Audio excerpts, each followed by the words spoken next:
Le 24 juin 2016, les Britanniques ont dit non à l'Europe. Si la Grande-Bretagne est le premier pays à quitter l'Union européenne, il n'est pas le premier à la sanctionner. Cette joie des Britanniques résonne comme un souvenir effacé. Les Français rejettent. Rappelez-vous, il y a 12 ans, le 29 mai 2005, les Français, eux aussi, ont voté la défiance en disant non au traité de constitution européenne. Non à l'Europe de l'austérité et du libéralisme. Cette année-là, lors du référendum européen, les chefs des deux partis majoritaires ont mené la campagne du oui en déclarant la main sur le cœur que cette décision revenait au peuple. J'étais pour le référendum, car on ne peut pas dire l'Europe c'est important et la construire sans les peuples. J'étais également favorable au référendum parce que je pense qu'on ne peut réconcilier les citoyens avec la démocratie et avec l'Europe que s'ils participent eux-mêmes au choix. Vous avez bien entendu, l'Europe ne pouvait pas se faire sans l'approbation des peuples. Et le peuple, contre toute attente, a dit non au traité. Pourtant, nous allons voir comment Nicolas Sarkozy, devenu président de la République, va contourner le vote souverain des Français. Je suis scandalisée. Comment les parlementaires, les élus de la nation peuvent défaire ce que le peuple a fait? C'est une atteinte à notre démocratie qu'on n'avait pas connue depuis longtemps. Et ce n'est qu'un début. Devenu à son tour chef d'État, François Hollande oubliera sa belle promesse de campagne, imposer une Europe plus sociale. Au fil des ans, deux France vont se déchirer, celle d'en bas et celle d'en haut. Les acteurs politiques de cette tragédie vont maintenant vous raconter l'histoire de cette fracture démocratique qui fait aujourd'hui le lit du Front National.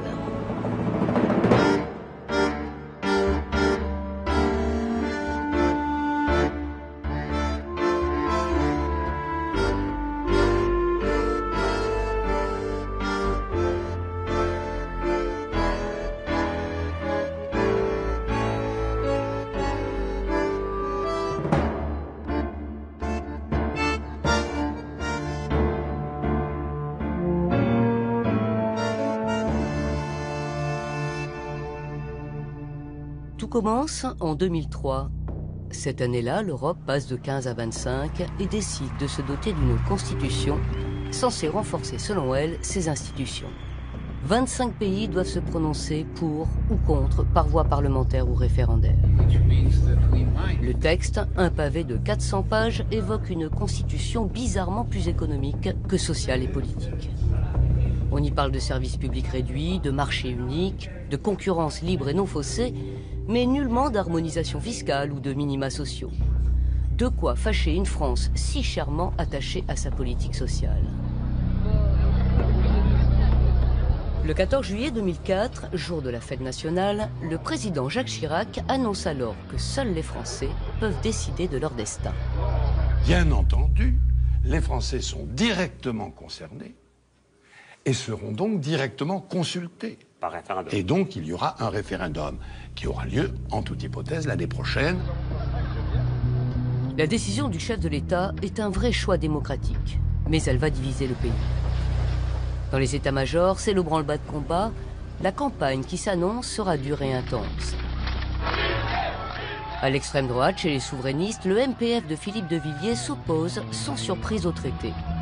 Idem au Front National. Si à l'UDF, on se positionne pour le oui au traité constitutionnel, son président François Bayrou pressent que ce référendum ne va pas être une simple formalité. J'étais sans illusion et profondément inquiet. Et profondément habité par l'idée que cette affaire allait pas se passer comme on croyait. À l'UMP, le chef du parti, Nicolas Sarkozy, suit naturellement le président de la République. Pour lui, ce sera un oui gagnant. Dans cette belle alliance de la droite traditionnelle, quelques parlementaires UMP se désolidarisent. Nicolas Dupont-Aignan, député de l'Essonne, est contre ce traité. Cette position va l'amener plus tard à quitter le parti. Oh, je pense qu'ils étaient tous convaincus de le gagner haut la main. J'ai pas eu le sentiment, j'ai pas le souvenir en tout cas de crainte.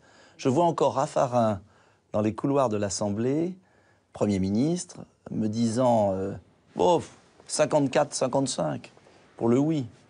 Mon pauvre Nicolas. Si le Premier ministre Jean-Pierre Raffarin semble si sûr de lui, c'est peut-être parce que les députés qui pensent non en coulisses n'osent pas l'exprimer ouvertement.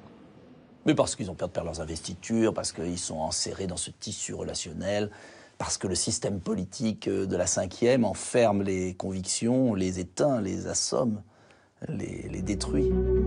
À droite, le tissu relationnel enferme les convictions. Mais pour certains élus de gauche, elles sont plus fortes que la peur de perdre leur investiture, d'être écartés du parti, à l'instar d'Henri Emmanuelli, bien décidé à voter non. C'est un texte d'inspiration libérale. Je ne vois pas pourquoi les socialistes le voteraient. Un discours que ne partage pas la députée Marie-Lise Le Brochu et la majorité des cadres du Parti socialiste. J'ai jamais trouvé ce traité ultralibéral. L'Europe doit prendre chair, doit prendre corps, et doit donc avoir une constitution pour pouvoir exister dans le monde. Mais parler d'économie n'est pas en soi constitutionnel. Moi, ma conviction dans cette histoire, c'était de dire la concurrence libre et non faussée doit nous conduire à la mondialisation fiscale et sociale. Dans les coulisses du Parti socialiste, à l'abri des regards, les propos des députés réfractaires agacent. François Hollande, premier secrétaire du parti, européiste, libéral et favorable au oui, décide alors d'en appeler aux militants. Parmi les rebelles socialistes se trouve le sénateur de l'Essonne, Jean-Luc Mélenchon. François Hollande a décidé d'organiser un référendum interne au Parti socialiste. Il a pris tout le monde par surprise. Tout le monde était mis au pied du mur. Ou bien on est pour et on est un Européen, ou bien on est contre, on est un nationaliste, xénophobe, le repli sur soi, que sais-je encore. Ces arguments qui ensuite ont été déversés à foison sur le peuple français pour culpabiliser.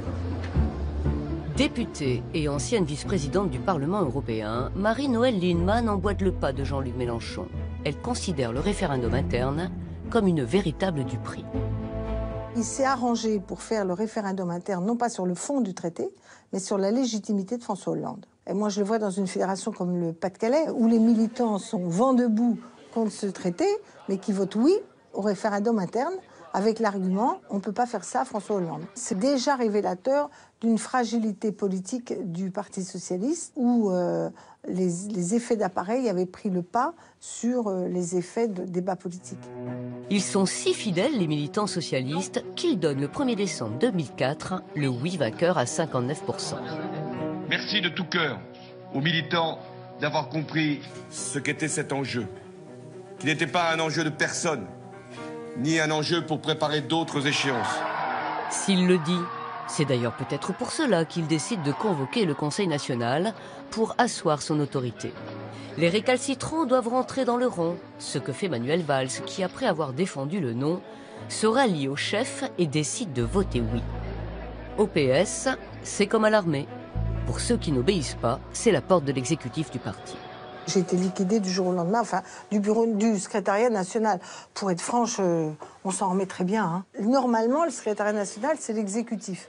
Et l'idée que François Hollande s'est toujours fait de l'exécutif, c'est pas de rassembler la diversité des gens, c'est d'avoir une cohorte de gens qui lui est fidèle. Et donc, de ce point de vue, on verra que cette méthode de gouvernement, c'est aussi celle qu'il choisira au pouvoir.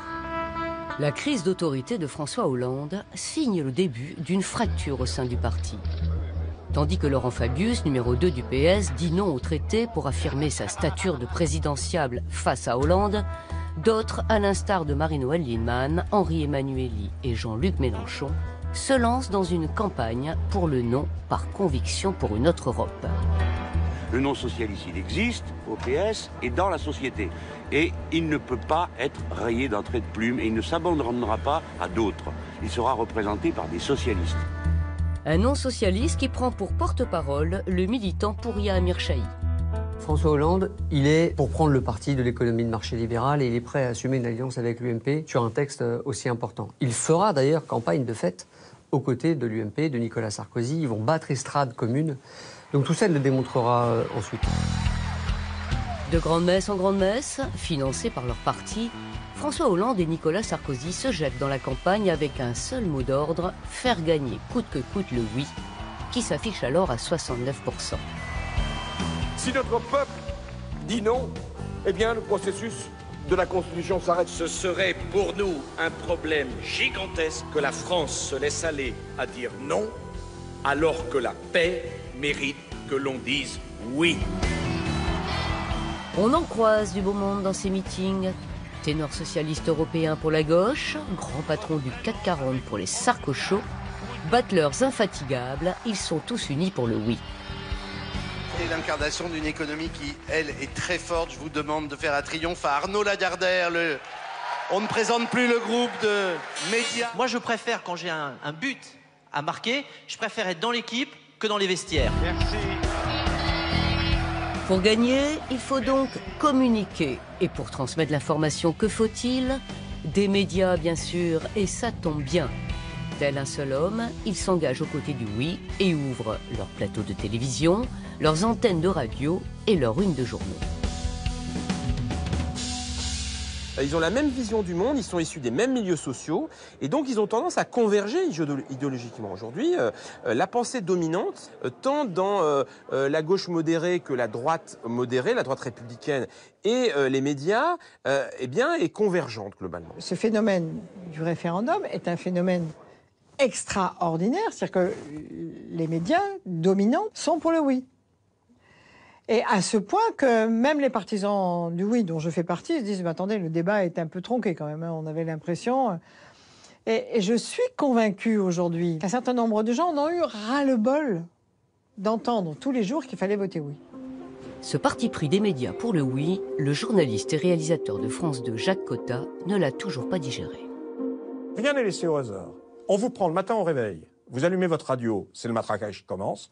Vous allez prendre votre café, vous prenez le journal, ça continue. Vous rentrez, vous regardez le journal télévisé, vous regardez des émissions à la télé, ça parachève l'affaire. Et si, par malheur, vous avez envie de prendre encore un peu d'informations et de prendre le journal officiel du soir, Le Monde, vous avez la totale.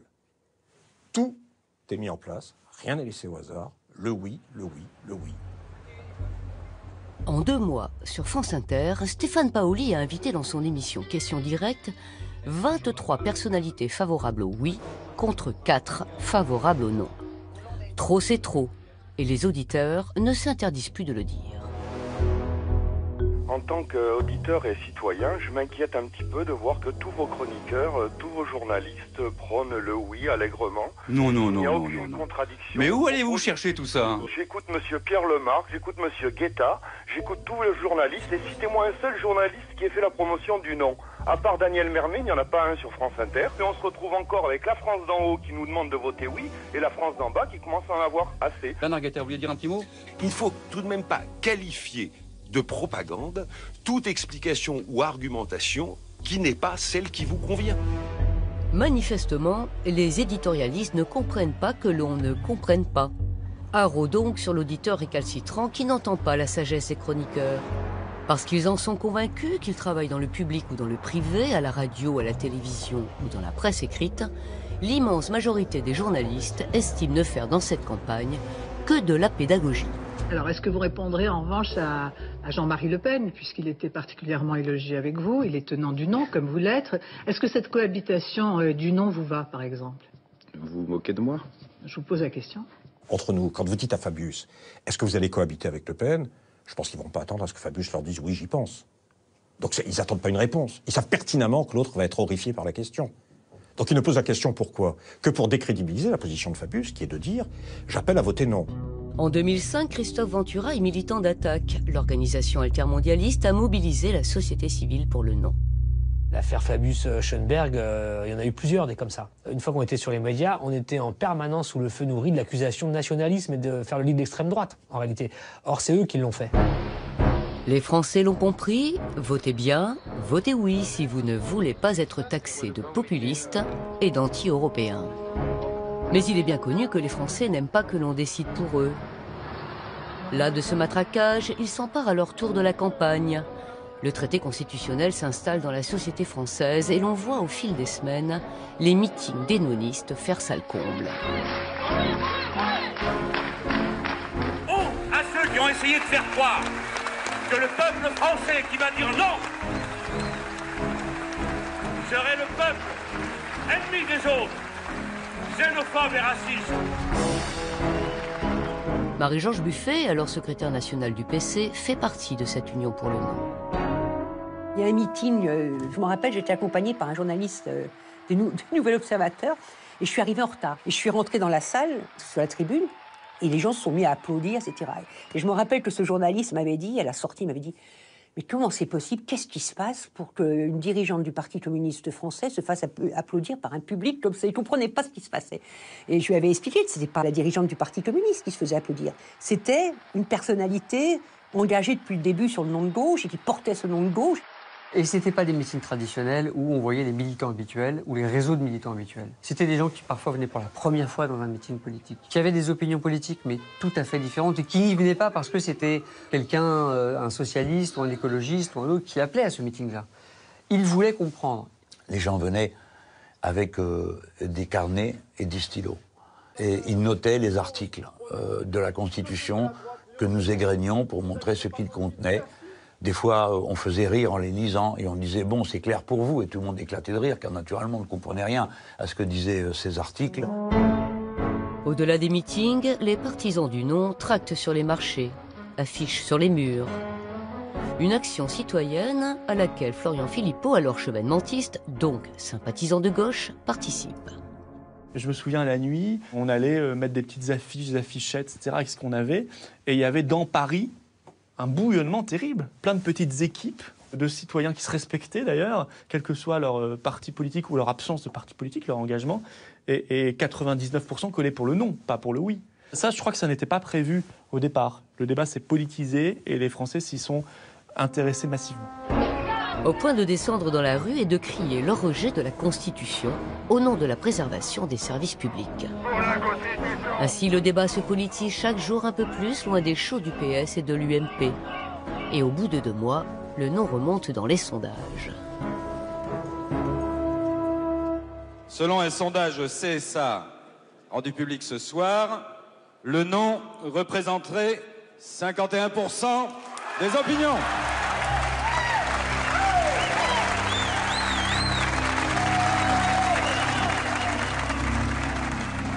Pour les partisans du oui, c'est un choc. Mais les 2 partis majoritaires avaient senti le vent tourner. Ils ont fait appel à Paris Match. L'hebdomadaire d'Arnaud Lagardère sort en kiosque le 17 mars 2005 et les Français découvrent alors cette stupéfiante une.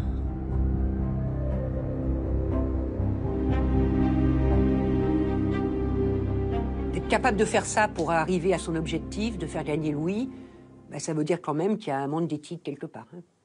Cette une, c'est la tragédie de la démocratie française. Elle exprime totalement le divorce entre le peuple et la fausse démocratie qui est chez nous. Qui aurait pu croire que ces deux-là allaient devenir président de la République? C'est la concrétisation. Il n'y a plus de gauche et de droite. Il y a le Parti européen et les autres. Et le problème, c'est que les autres, ça risque d'être le parti du peuple contre le parti des élites et de la pensée dominante. Et là, on dit à Hollande, mais il est fou, quoi.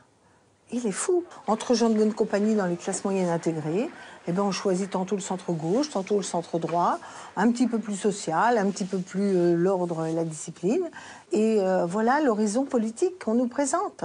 Je pense qu'il ne pouvait pas faire meilleur cadeau au non que cette une, qui marque vraiment une connivence totale avec ses sourires, cette proximité même physique, une connivence totale entre les 2 partis, les 2 grands partis du système. Et pour le oui, donc pour un système, pour un projet qui n'est pas favorable à la France, au peuple français. Coup de com' raté. Et le non, cible privilégiée depuis des mois des assauts de la presse, poursuivra jusqu'au vote sa remontée.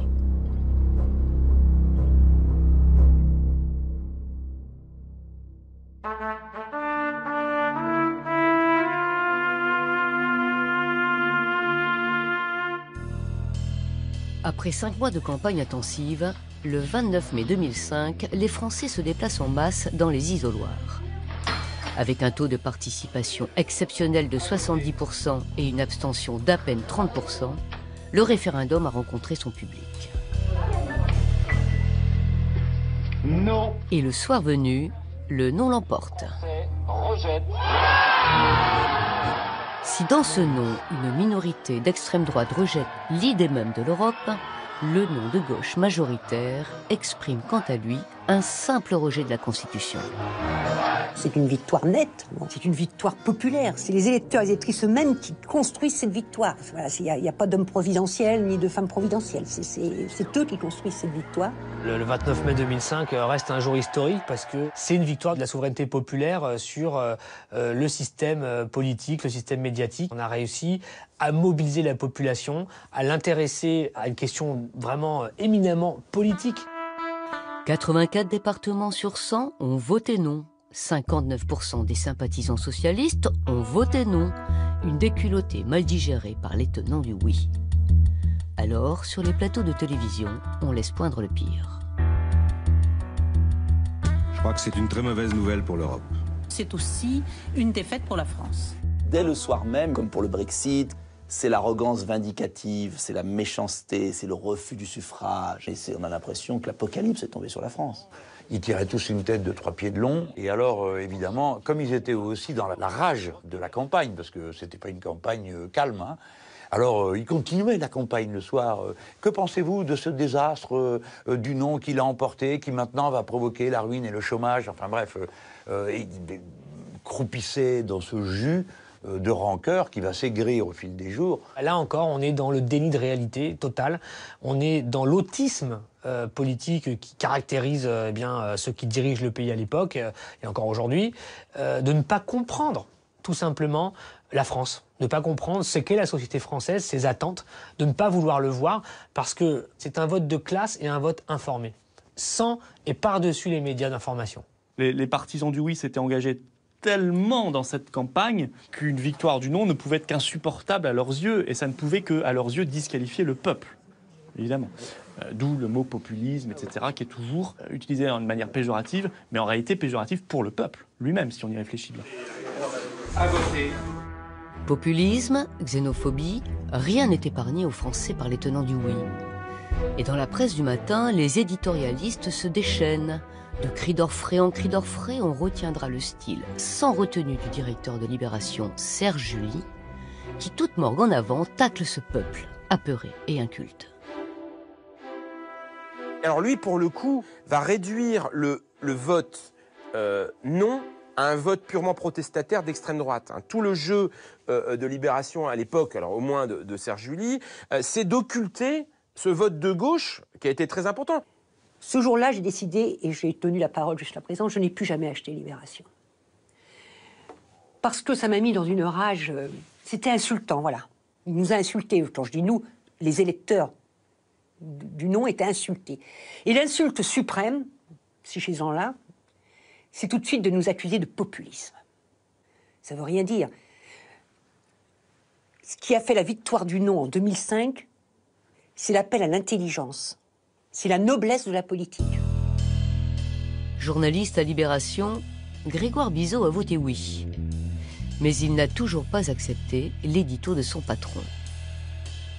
Je l'ai relu récemment et j'en revenais pas, quoi. J'en revenais pas qu'il ait pu écrire ça rétrospectivement. Je trouvais ça d'une violence absolument terrible. Moi, j'ai l'effroi du populisme. Alors voilà, sur cet édito lui-même, je n'ai pas de regrets en termes de ce que j'ai écrit. Je pense qu'il a décrit exactement ce qui s'est passé. C'est en France, en Europe, dans la plupart des pays développés, oui, je le vois à l'œuvre. Et ça m'effraie et je me sens, y compris même personnellement, impuissant par rapport à ça. Il y a quelque chose qui se casse. Il ne comprend plus la société dans laquelle il est. Avec Serge et avec l'ensemble de la direction. Ce soir-là, ce jour-là, c'est pas on a merdé. Ils ne reconnaissent pas non plus ce nom de gauche, ce nom de gauche européen. Quelle pouvait être la réaction du système médiatique après sa cuisante défaite? Si vous votiez non, vous pouviez être inculte, manipulé, pathologiquement nationaliste, etc., etc. Il n'y avait pas d'autre possibilité. C'est ce mépris-là, précisément, qui a alimenté et donné son combustible à l'extrême droite et à l'arrivée de Marine Le Pen.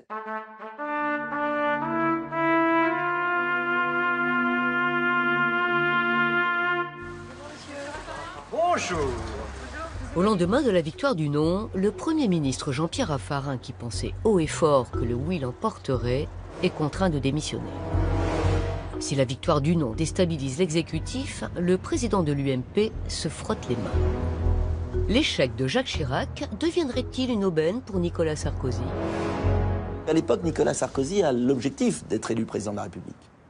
Et cette défaite de Chirac l'arrange plutôt. Il n'est pas du tout triste, Nicolas Sarkozy. Pas du tout. Il en voit tout le bénéfice. Ce traité qui bouscule complètement la politique, qui affaiblit aussi plus Chirac que lui, qui sème la zizanie au Parti Socialiste, il va pouvoir en tirer le meilleur parti. Et Nicolas Sarkozy va profiter de cette espèce de chaos que va créer la victoire du non en 2005. Surfer sur le chaos, il aime ça, Nicolas Sarkozy. Cela lui donne de l'importance. Et le 8 septembre 2006, le nouveau ministre de l'Intérieur, déjà vêtu de l'habit de candidat à la présidentielle, se rend à Bruxelles avec la ferme intention de donner quelques gages à son ami Barroso, président de la Commission européenne. Entendez par là, si vous m'épaulez, je ramènerai la France dans le droit chemin. J'ai senti un Européen convaincu et convaincant. On se rend compte qu'ils n'acceptent pas leur défaite. Mais à l'époque, on n'avait pas encore l'expérience d'un viol de la démocratie de l'ampleur de celui qui va se commettre. Et on n'en croyait pas les responsables politiques français capables. Se met en place le vol par les élites eurocrates du vote des Français, tout simplement. Ils se sont mis d'accord en mangeant autour de la table pour continuer la construction libérale de l'Europe, la mise en concurrence, la casse des services publics, etc. Vous voyez bien cette espèce de connivence satisfaite de gens qui sont déterminés à ce que l'Europe se fasse sans les peuples européens. Pas encore élu, mais sûr de lui, Nicolas Sarkozy fait alors une promesse à Bruxelles. Il faut recourir à un mini-traité pour réaliser les réformes institutionnelles les plus urgentes. Alors la dernière fois que je le vois, je ne l'ai pas revu depuis, je le vois le 13 janvier 2007, place Beauvau, il veut me recevoir. Et là, il commence à me faire un grand cinéma. Alors pourquoi tu m'attaques partout? Qu'est-ce que je t'ai fait? Moi, je t'ai toujours accueilli. Quand tu as voté non, je t'ai toujours laissé la place au sein de l'UMP, ce qui était vrai. Mais j'ai dit, écoute, je vois arriver avec effroi que tu es candidat, c'est ton choix, mais sur une affaire fondamentale de l'Europe, tu veux revenir sur le référendum. Et là, il me dit, mais le référendum, j'en ai rien à foutre. Je lui dis, mais comment tu peux? Les Français ont voté. Mais il dit, mon élection vaudra l'équivalent, ça sera un vote. En ce début 2007, le candidat Nicolas Sarkozy, qui se prépare à succéder à Jacques Chirac, semble prêt à se substituer, tel un monarque, à la souveraineté du peuple. Mais au fait, qu'entend-il par mini-traité? La question ne lui sera jamais posée, mais qu'importe, si on l'entend bien, ce texte, quelle que soit son appellation, fera de lui le sauveur de l'Europe.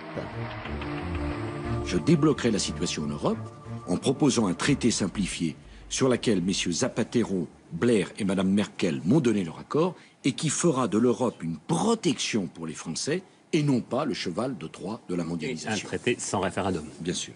On n'imaginait pas la rouerie de cette combine qui a consisté à reprendre le traité, le découper en petits morceaux, jeter le papier en l'air, le laisser retomber et coller ce qu'il y avait en disant voilà, c'est le nouveau traité. Le texte qui sera au final adopté, ça n'est pas un mini-traité. Il s'appelle le traité de Lisbonne et c'est la Constitution européenne. Et c'est pas moi qui le dis. Les pères de la Constitution européenne, M. Giscard d'Estaing, Mme Merkel, président de la Commission européenne Barroso, tous, on peut retrouver leurs citations, l'ont dit en 2006 ou en 2007 ou en 2008. On dit ce texte, c'est la même chose. On prend les mêmes éléments qu'on remet dans un ordre différent. Après 6 mois de campagne intense, Nicolas Sarkozy remporte le 6 mai 2007 l'élection présidentielle. 10 jours plus tard, l'homme convaincu et convaincant se rend à Berlin bien décidé à concrétiser avec son amie Angela Merkel le retour de la France dans le giron européen. N'oubliez pas ce qu'il disait à Nicolas Dupont-Aignan. « Mon élection vaudra quitus du peuple ». C'est ainsi que le 13 décembre 2007, il signe sans état d'âme à Lisbonne le nouveau traité européen du même nom. 6 semaines plus tard, réunis à Versailles, les parlementaires, sur demande du chef de l'État, sont appelés à modifier la Constitution afin de permettre la ratification du traité de Lisbonne. Ils s'apprêtent à commettre le plus grand rapt démocratique de la Ve République. Il y a 2 ans, nous avons rejeté un texte qui donnait à l'aventure européenne un cadre constitutionnel. Ce fut le choix des Français. Et ce choix, il devait être respecté. Mais nous ne pouvons pas ignorer que nous avons alors jeté une Europe qui espérait en nous dans l'étonnement et dans le trouble. Mais que se passe-t-il dans la tête de François Fillon ? Comment le Premier ministre de Nicolas Sarkozy peut-il assurer que le choix des Français doit être respecté alors qu'on se prépare à contourner leur vote de 2005 ? Le peuple s'est prononcé une première fois par référendum. Aujourd'hui, le président de la République veut refaire passer le même traité à quelques nuances près par la voie parlementaire. Et c'est un déni de démocratie, clairement. Mais attention, l'Europe construite comme ça, c'est une Europe qui se met en divorce avec le peuple, et c'est grave. Comment faire si nos dirigeants vivent dans un monde parallèle ? Que faire lorsqu'ils bafouent le vote souverain parce que, justement, ce traité de Lisbonne n'a pas été soumis à référendum ? C'est la restauration. Je me revois encore marchant dans ce Versailles magnifique et me dire, mais comment les parlementaires, les élus de la nation peuvent défaire ce que le peuple a fait ? C'est un crime. C'est un crime politique. Tous ceux qui ont aidé d'une certaine façon Sarkozy, par l'abstention, voire même par le vote oui, au moment du Congrès, à faire adopter le traité de Lisbonne, ce sont des gens qui sont persuadés d'avoir raison par rapport au peuple. Et ce qu'ils ont fait est terrible. Parce que c'est pas simplement un déni de démocratie, c'est que c'est une entaille durable dans l'idée même qu'on se fait de la démocratie, de sa possibilité. Finalement, tout ça ne reposerait pas sur les grands principes qu'on nous a enseignés et transmis. La délibération collective, le respect du peuple, le gouvernement du peuple, par le peuple, pour le peuple. Tout ça, en fait, c'est du pipeau. Quand le peuple ne convient pas au gouvernement, le gouvernement change le peuple. Alors, ils ont décidé, le peuple, bon, il y a une légitimité, il faut quand même s'incliner devant le fait que le Parlement représente le peuple français, mais il le représente à la condition de ne pas faire exactement le contraire de sa volonté. Alors d'habitude, on peut dire, ah ben ça, vous n'en savez rien, sa volonté. Ben là, si, on le savait, ils avaient voté. Et massivement pour le non. Donc c'est une forfaiture, il faut appeler les choses par leur nom. Pour moi, c'était attentatoire au contrat civique.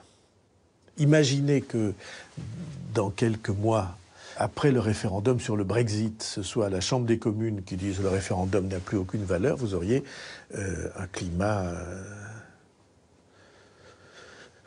c'est le mot révolutionnaire qui me vient, mais en tout cas quelque chose qui ressemblerait à ça, qui ressemblerait à un peuple qui se met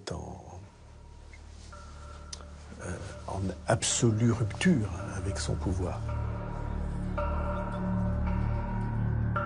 À Versailles, la majorité des parlementaires, de gauche comme de droite, ont adopté la modification de la Constitution par 560 voix pour et 181 contre. 3 jours plus tard, à l'Assemblée nationale, la Constitution modifiée, députés de droite et députés socialistes adoptent en masse la loi permettant la ratification du traité. Voilà comment les représentants de la nation ont censuré le peuple qui les a élus.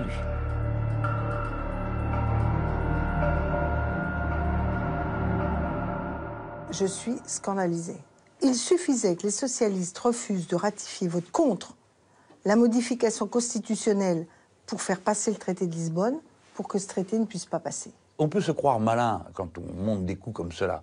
Mais les blessures qui sont infligées à la conscience collective, les affects qui sont bousculés par ce type de méthode, laissent des traces indélébiles. Et le sentiment de dégoût qui va finir par être de la haine contre toute la superstructure politique a son terreau initial dans ces jours-là, dans cette opération-là. Alors qu'en 2005, les médias s'étaient emparés du oui, ils sont pour le coup terriblement silencieux sur ce déni de démocratie. Une complicité implicite qui creuse encore plus le divorce entre citoyens et élites. Mais comment voulez-vous que la presse, qui a soutenu, qui est allée jusqu'au bout dans le soutien du oui contre un débat démocratique et contre ce que l'on pouvait attendre d'une presse libre et indépendante, comment voulez-vous qu'elle intervienne et qu'elle dise à ce moment-là, attendez, il y a un problème dans ce qui se passe. Le peuple français est en train de se faire voler sa décision souveraine, et donc ça ne va pas. Donc la presse, en se taisant, décide, dans un même mouvement, de rejoindre ce que les politiques ont fait, toutes tendances confondues.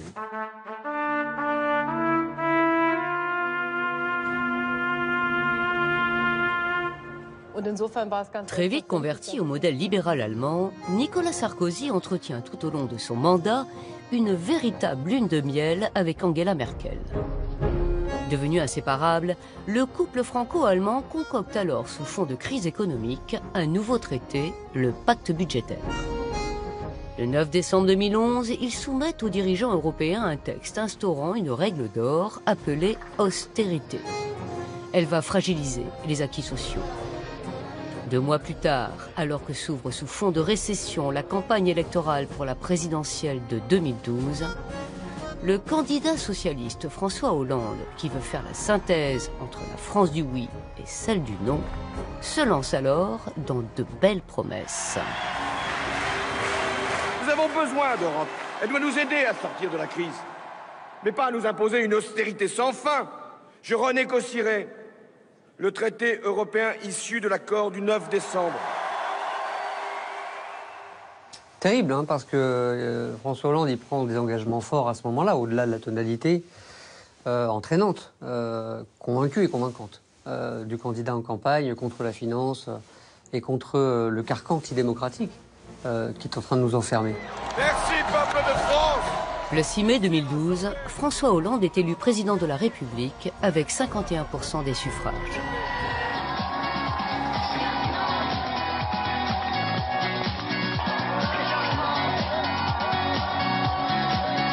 C'est l'espoir. Évidemment. Vous y croyez? Bien sûr que j'y crois. Vous y croyez pas? Le jour même de son investiture, le nouveau chef de l'État se rend à Berlin. Dans la capitale allemande, la chancelière Angela Merkel va très vite remettre le président français au pas. Et François Hollande va renoncer à renégocier le traité.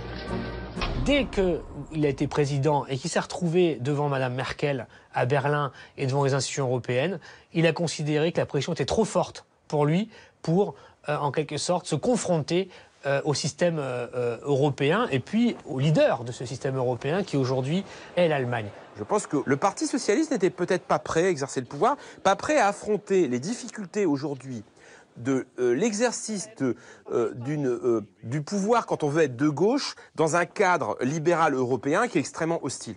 Et donc ils ont tout de suite capitulé. Entre les paroles et les actes, il y a parfois un gouffre abyssal.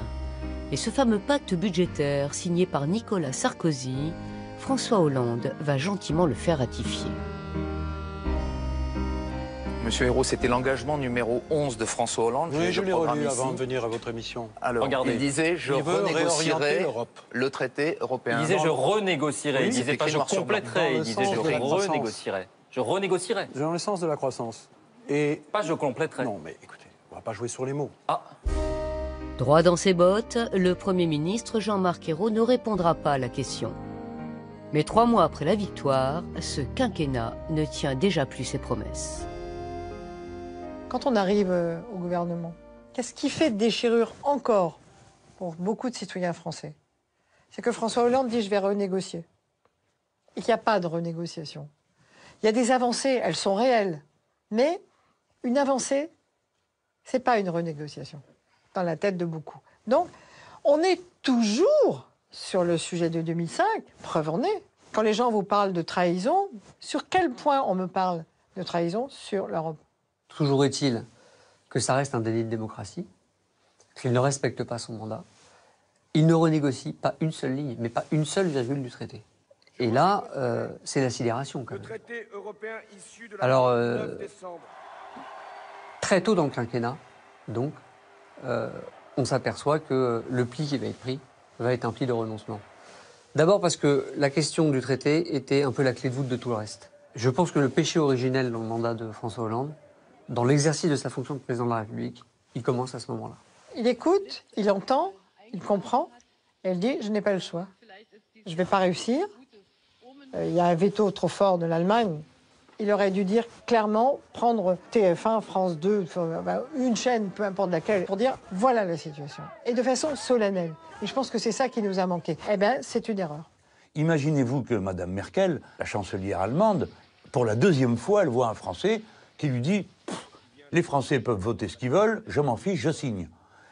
Et elle en a tiré la seule conclusion rationnelle qu'on peut tirer, à savoir que les porte-paroles de la France étaient acquis de toute manière à ce qu'on voudrait bien faire en Europe, selon l'intérêt qu'elle y trouve. C'est une erreur, mais considérable pour la puissance française et notre capacité, ensuite, dans les discussions qu'on suivit, à obtenir qu'on règle quelque chose.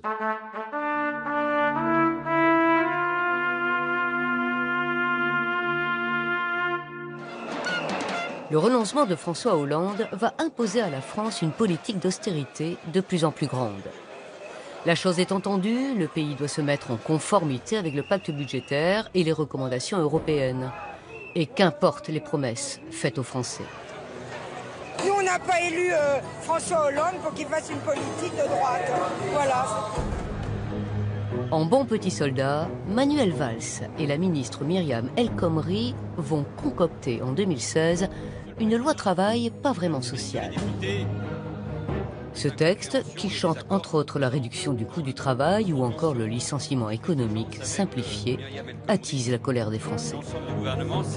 Et à l'Assemblée nationale se profile un passage en force. La loi du 49.3 et donc la fin du débat parlementaire en première lecture. Myriam El Khomri elle-même, quand elle présente la loi, c'est-à-dire avant même qu'on ait eu le texte, dit « et cette loi, on ira jusqu'au bout ». Et le Premier ministre derrière dit « jusqu'au 49.3 s'il faut ». Ça n'a pas de sens. Je veux dire, alors là, c'est une erreur. Parce que si on présente un texte qui peut être voté par cette majorité, c'est bien évidemment qu'il n'y aura pas besoin de 49.3. Si on commence à dire qu'il y aura un 49.3, ça veut dire que dans ce texte, il y a des choses qui vont choquer la majorité. Quelle erreur! Mais quelle erreur! Vous savez, c'est la même attitude, en fin de compte, que les mêmes ont eu en 2005. Hein. Vous pouvez voter, mais passé, il n'y a rien à voir. Vous pouvez manifester n'importe comment. On a mis le 49.3, la loi, elle est adoptée, vous pouvez manifester. Hein. C'est une forme de mépris. C'est exactement le même vécu que 2005. Hein. On pense pour vous, on sait pour vous, et après, vous pouvez vous exprimer, vous pouvez faire ce que vous voulez, c'est réglé. Hein. Un coup de force soutenu par le président Hollande. Pourtant, souvenez-vous de ce qu'il dénonçait 10 ans plus tôt lorsqu'il était à la tête du Parti socialiste. Le 49.3 est une brutalité, le 49.3 est un déni de démocratie, le 49.3 est une manière de freiner ou d'empêcher le débat parlementaire. Résumons-nous. Le 49.3 serait donc un déni de démocratie lorsque la droite est au pouvoir, et un outil démocratique lorsque les socialistes gouvernent. C'est pire que de passer en force, puisque le débat n'a pas eu lieu, n'a pas été organisé. Parce que, à la limite, vous pouvez vous dire, on a 100 heures de débat où les arguments sont... Mais au bout du compte, on passe par le 49.3 parce qu'on voit que le vote est impossible. Mais entre mettre cet instrument constitutionnel sur le vote et interdire le débat, il y a un gouffre. Hein. Je vis comme quelque chose de terrible d'entendre à la fin de l'article 1, avant même qu'on ait commencé la discussion de l'article 2, qu'il n'y aura pas de vote. Effectivement, la députée que je suis, représentant une circonscription, mais aussi des convictions politiques profondes, je suis choquée. Je suis blessée sans doute. Et c'est même pas fait avec panache, c'est fait comme ça. La loi El Khomri sera adoptée le 21 juillet 2016, en catimini, pendant les vacances des Français, bien entendu. En politique, on marche parfois sur la tête et on retourne souvent sa veste au nom d'ambitions dévorantes. C'est pourquoi, après avoir utilisé 6 fois le 49.3 et jeté les Français dans la rue, Manuel Valls, pour son entrée en campagne présidentielle, n'a aucun complexe, écoutez bien, à annoncer sur France Inter: je proposerais que, hors texte budgétaire, parce que la nation a besoin d'un budget, je proposerais de supprimer purement et simplement le 49.3. Voilà. Vous savez, la question, c'est pas le 49.3, la question, c'est l'usage qu'on en fait et quel est le projet qu'on veut pour la nation française. C'est tout. Et est-ce qu'on a des hommes politiques qui veulent défendre la nation et servir le peuple, ou qui veulent au contraire servir une oligarchie mondiale? Voilà. Mais ce conflit qu'on a en France, il est récurrent dans tous les pays. C'est ce qui a animé le Brexit en Angleterre, c'est ce qui anime le mouvement 5 étoiles en Italie, c'est ce qui anime la gauche espagnole d'Iglesias. En France, ça s'est appelé Le Pen. Dans chaque pays, la colère du peuple face à la dépossession démocratique emprunte les voies qu'ils ont sous la main.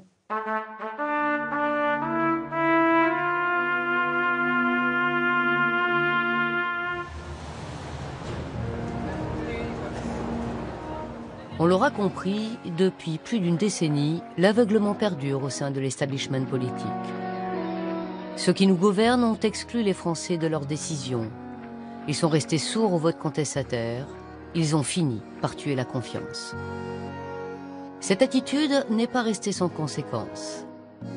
Au fil des ans, le désamour des citoyens pour les politiques s'est installé et beaucoup se sont tournés vers le Front National.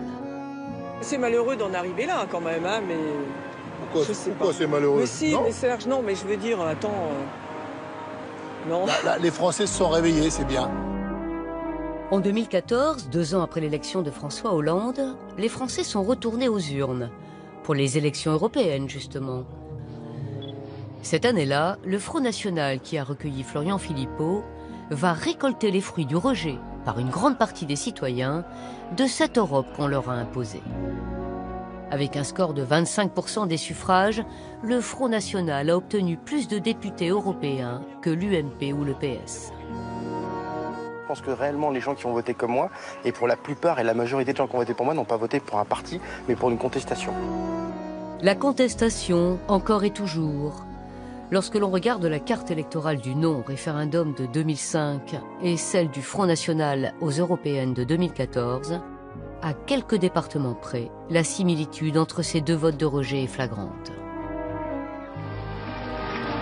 Un an plus tard, le Front National récidive et remporte le premier tour des régionales de 2015 avec 28% des suffrages.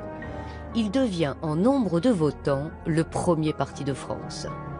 Comment le pays des droits de l'homme, de la liberté, de l'égalité et de la fraternité en est-il arrivé là? À partir du moment, après 2005, où la classe politique a trahi, eh bien, la classe ouvrière, qui est la première victime de cette politique d'austérité inutile, parce que je ne suis pas hostile à la bonne rigueur, mais la classe ouvrière bascule vers le Front National. Dans le processus du non, il y a un non de gauche et un non d'extrême droite, clairement. Et dans ce genre de situation qui rebrasse tout le champ politique, puisqu'on trouvait des gens de gauche pour le oui, des gens de gauche pour le non, des gens de droite pour le oui, des gens de droite pour le non. Bref, on est dans un moment où tout se rebrasse.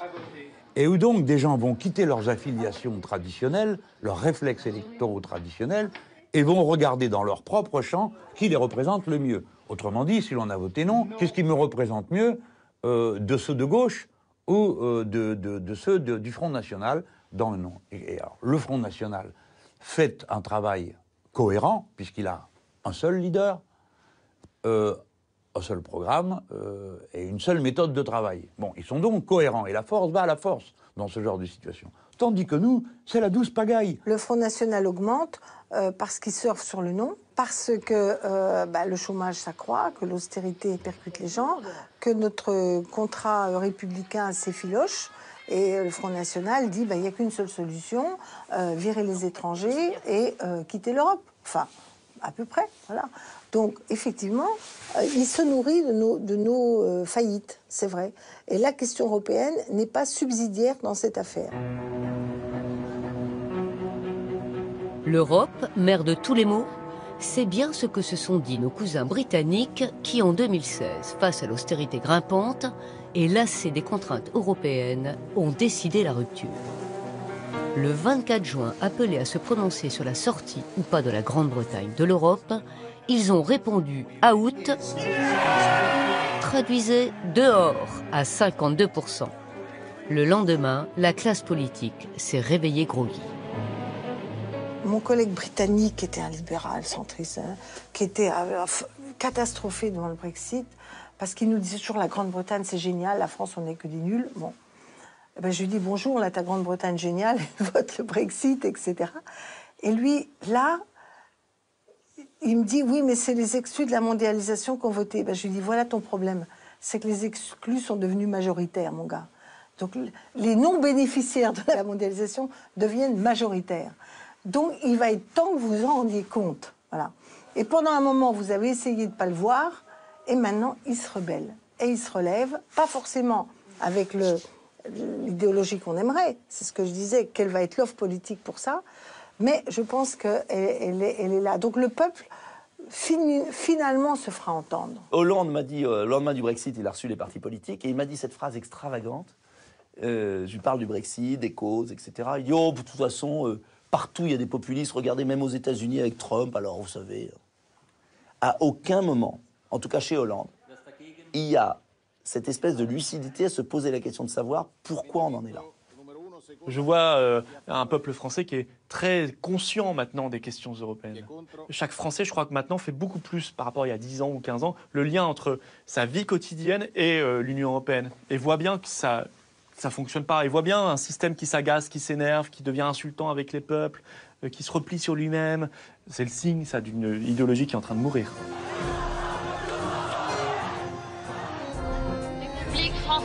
Après une décennie agitée sous fond de déni de démocratie au nom de l'Europe, que sera demain? Quel horizon se profile pour une France malmenée depuis des années par une classe politique, médiatique et économique au nom d'une supériorité dont elle est la seule convaincue? La situation est terriblement dangereuse. Non seulement parce qu'on a provoqué des fractures terribles entre les nations, dans les nations, et que tout ça se paye à un moment ou à un autre. Le Brexit est un signal d'alerte maximum, il n'est pas pris comme tel. Donc, si la France devait jouer un rôle, c'est celle d'une puissance qui propose de remettre tout ça à plat et de regarder dans quelles conditions il serait possible de construire une Europe décente. Pas cette chose où, en interdisant l'harmonisation fiscale et sociale, on oblige tous les pays à se taper. Et le moins-disant social finit par l'emporter. Si on continue, eh ben, on va avoir le contraire de ce qu'on nous promettait au début. On disait, nous allons faire l'Europe sans défaire la France. Eh bien là, nous ne ferons pas l'Europe, mais nous déferons la France. Moi, je suis très inquiète de la situation de la France. Et je suis démoralisée. On n'est plus porteur de débat d'idées, on ne débat plus, on ne parle plus de notre rêve à nous, parce qu'on ne sait pas dire nos erreurs. Et je pense que si on disait mieux nos erreurs, on pourrait à nouveau parler d'espoir. Mais il faut qu'on s'y mette.